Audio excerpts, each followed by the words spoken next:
Today I'm at the showroom of Kinnarps in Switzerland, one of the showrooms, and I therefore have the opportunity to review the new Capella X. You see, from an aesthetic perspective, the Capella X comes with a wide range of colors for headrest, for fabric, and even, the type of design can be changed. So, Kinnarps has tried to go one step further in terms of design and aesthetics. But I'm very bad with aesthetics, so we'll focus for now on the function. Let's first look at the adjustment possibilities before we analyze this chair. Start on the right, sorry. Here is the height adjustment. So I can go from fairly high, my heels are not on the back on the floor, to fairly low. Here we have the tilt lock mechanism, locked, unlocked. What will always remain unlocked is the seat pan. You see, the seat pan follows me when I move forward. Then I shift to the backrest. Here I have the height adjustment of the backrest, and I have a new feature for Kinnarps, which is a pump, to adjust the depth of the backrest. So pump and deflate.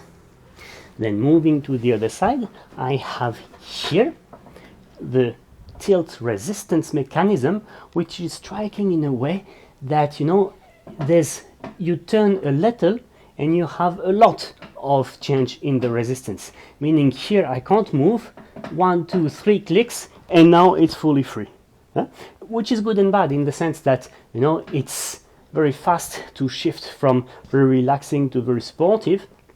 On the other hand, you could argue it's less precise.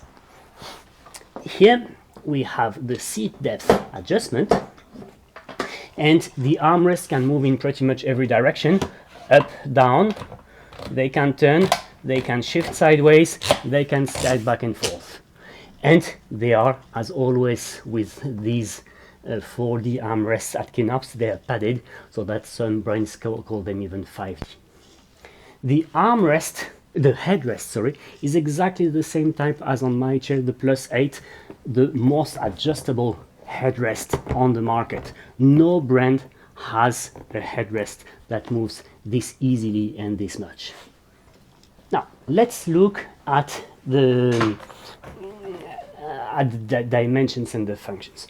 You see, it's very striking that this is an executive chair, and normally executive chairs tend to be very big. Here I can fit 3 fingers behind the fall of my knees. So this chair, also due to the fact that it goes fairly low, will be actually quite inclusive even for short people.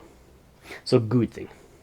On the previous version of the Capella, I was very disturbed by the stitches here, which are, if I remember well, on the upper side, and I was feeling that there was always a kind of disturbance here under my thigh. Here I don't feel it anymore. It's much less, and the fact that the seat pan will tilt forward will allow you to remove that pressure even if the chair is a bit high. So the result for you is that the range between maximum allowed height and minimum allowed height, sitting height, is quite big. This chair gives you really quite some flexibility in terms of how high you want to sit. To be very honest with you, the adjustment of the backrest is at first not very intuitive, meaning it was a bit, where should I press? And actually you realize that there's a marking here, and then it comes very easily. And as always, the backrest moves a lot, really, from too low for me till too high for me. So same as on the Plus, a very good adjustability.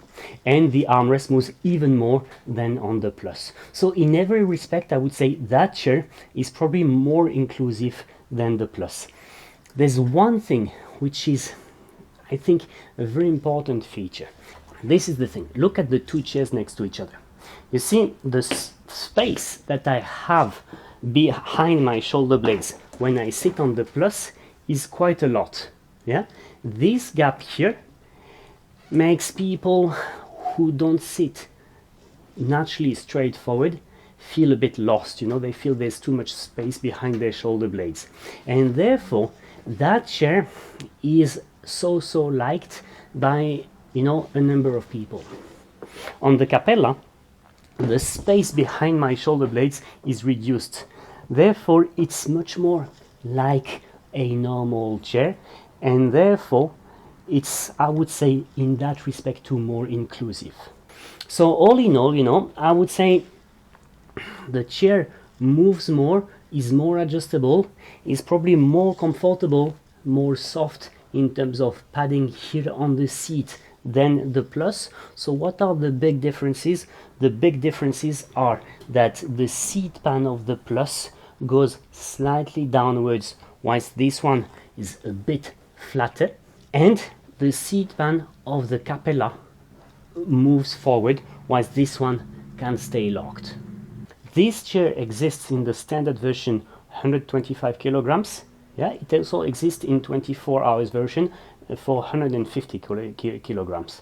So all in all, you know, if you ask me, could this be your next chair? Yeah, it could be my next chair. It's a very good chair, and honestly, it has all the features of the Plus.